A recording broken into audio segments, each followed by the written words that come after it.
Buenas tardes, les saludo en el nombre de nuestro Señor Jesucristo, deseándoles este fin de semana, este sábado, la tarde de este sábado, una experiencia hermosa, tal vez ya en familia, muchos de ustedes habiendo regresado del trabajo. Si se fijan, hoy no estamos cerca del agua, del lago, no estamos en la misma zona, hoy estamos acá, estoy grabándoles este video frente al estadio Los Marlins, aquí en la pequeña Habana. Y quiero tomarme estos 10 minutos del día de hoy para hacerles tal vez un recuento. Hemos estado leyendo el libro del Evangelio según San Mateo, el capítulo 4, desde el anuncio que hizo Juan el Bautista, el bautismo de Jesús, el inicio de su ministerio. Y hablando del ministerio de Jesús, recordemos que a partir de que Juan el Bautista es apresado por la historia que ya les comenté, entonces Jesús retoma esta tarea, esta misión del anuncio del Evangelio y lo inicia haciendo el llamamiento a sus primeros 4 discípulos, que para mí, como les dije ayer, era sorprendente la manera como ocurrió, porque ellos están en sus labores diarias, en sus labores cotidianas, cuando Jesús está pasando por ahí, y yo supongo que hubo un intercambio de miradas entre ellos y bastó para que Jesús identificara en el corazón de ellos qué esencia había, qué potencial había y qué utilidad podían dar estas personas para el reino de Dios, tomando en cuenta su experiencia o tomando en cuenta su corazón. Nosotros ahora podríamos especular, pero en realidad Dios es el que conoce nuestros corazones, porque como dije ayer, no creo que hayan habido solamente esas 4 personas, esas 5 personas con Zebedeo.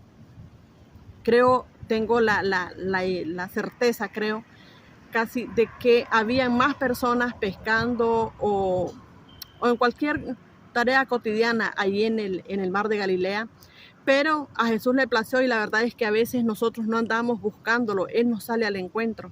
A estos discípulos este ministerio les llegó por pura gracia de Dios, porque ellos no lo estaban procurando, ellos no lo estaban buscando, ellos no le pidieron a Jesús que les diera la oportunidad de irse con Él, fue Jesús el que los llamó.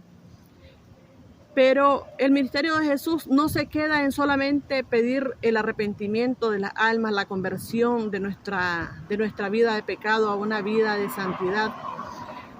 El ministerio de Jesús tampoco se limita a solamente cumplir propósitos de reino desde su misión, desde su visión. También atiende las necesidades de la gente.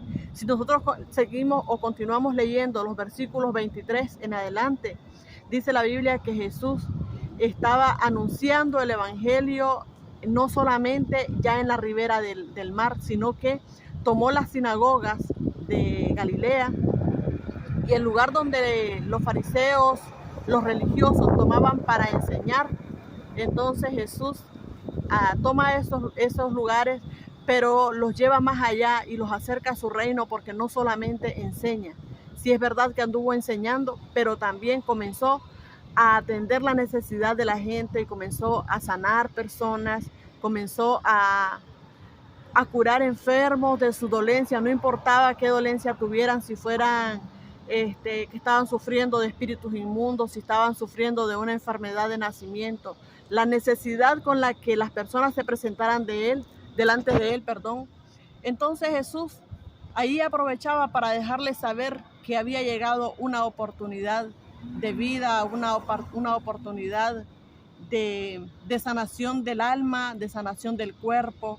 Y me parece sorprendente, no por parte de Jesús, porque él podía hacerlo todo, sino esa manera que utilizó. Y es que a veces nosotros los seres humanos nos conectamos con nuestro propósito, con nuestro plan, pero Jesús, que se especializó en romper estructuras, también rompe estructuras mentales que tengamos nosotros. Y todo lo que pensábamos que es imposible, Dios a través de su Hijo amado lo ha vuelto posible. Enfermedades incurables.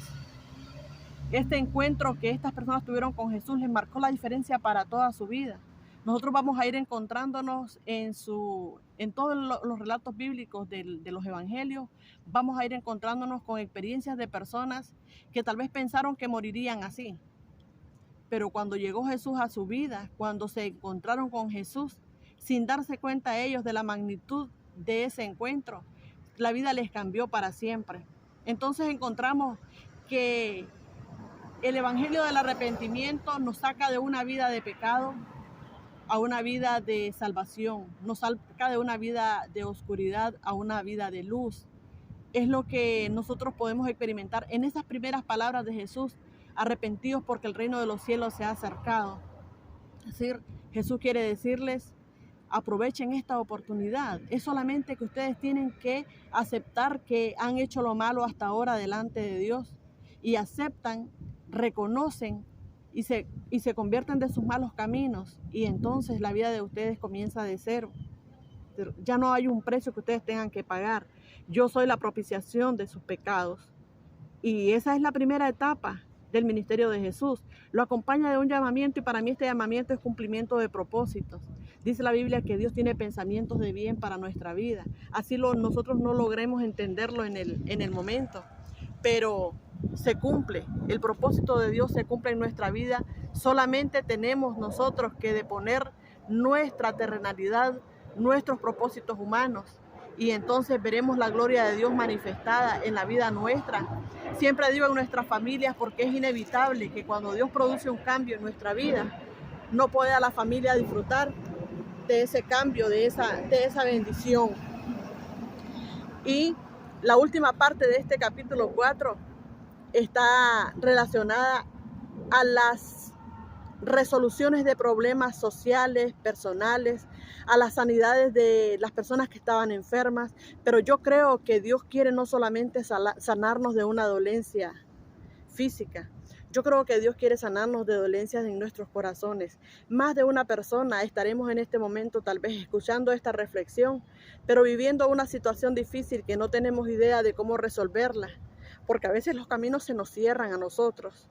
A veces no vemos dónde está la salida. Sí existe, pero no logramos verla porque le damos tanto poder a la situación que se nos olvida que ha llegado a nosotros un evangelio de salvación, un evangelio de sanidad, un evangelio de solución a nuestros problemas. Y no es que se ocurran por arte de magia, no es que ocurran como si estuviéramos frente a una situación mágica, como dije, sino que la dirección de Dios nos ayuda a avanzar hacia lo correcto, nos ayuda a avanzar hacia la salida que será bien para nuestra vida. Entonces van poniéndose en orden muchas cosas en nuestra vida. Yo creo que cada una de las personas que hemos tenido un encuentro con Dios somos testigos de cómo Dios nos ha venido ayudando a ir poniendo en orden nuestra vida. De repente hemos tenido un padecimiento que tal vez nos había quitado la alegría de vivir, nos había quitado la alegría de compartir. Nos aislamos porque estamos sumidos en esa situación difícil que tenemos. Pero si nosotros nos acercamos a Dios con fe, creyéndole que le hay y que tiene el poder, Dios puede hacer en nosotros un milagro grande, como lo hizo con estos enfermos que encontró en Galilea.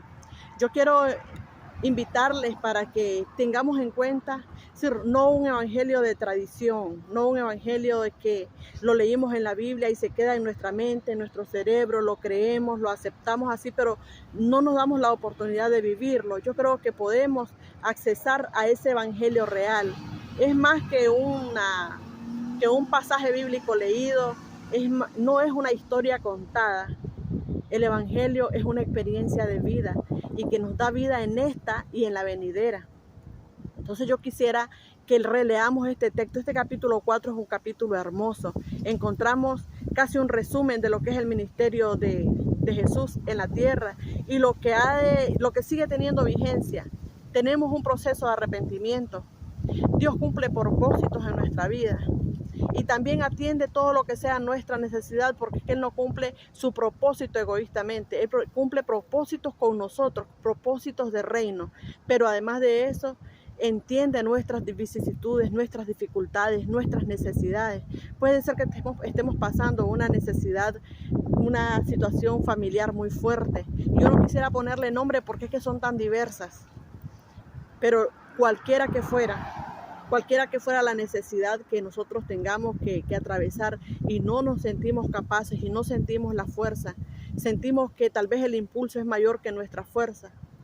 Yo creo que si nosotros nos acercamos a Dios así desarmados y le decimos, Señor, es que yo no puedo solo, ya lo intenté de varias formas, ya he hecho mi mayor esfuerzo, pero siempre siento la necesidad, siento la atadura que me agobia, que me encadena.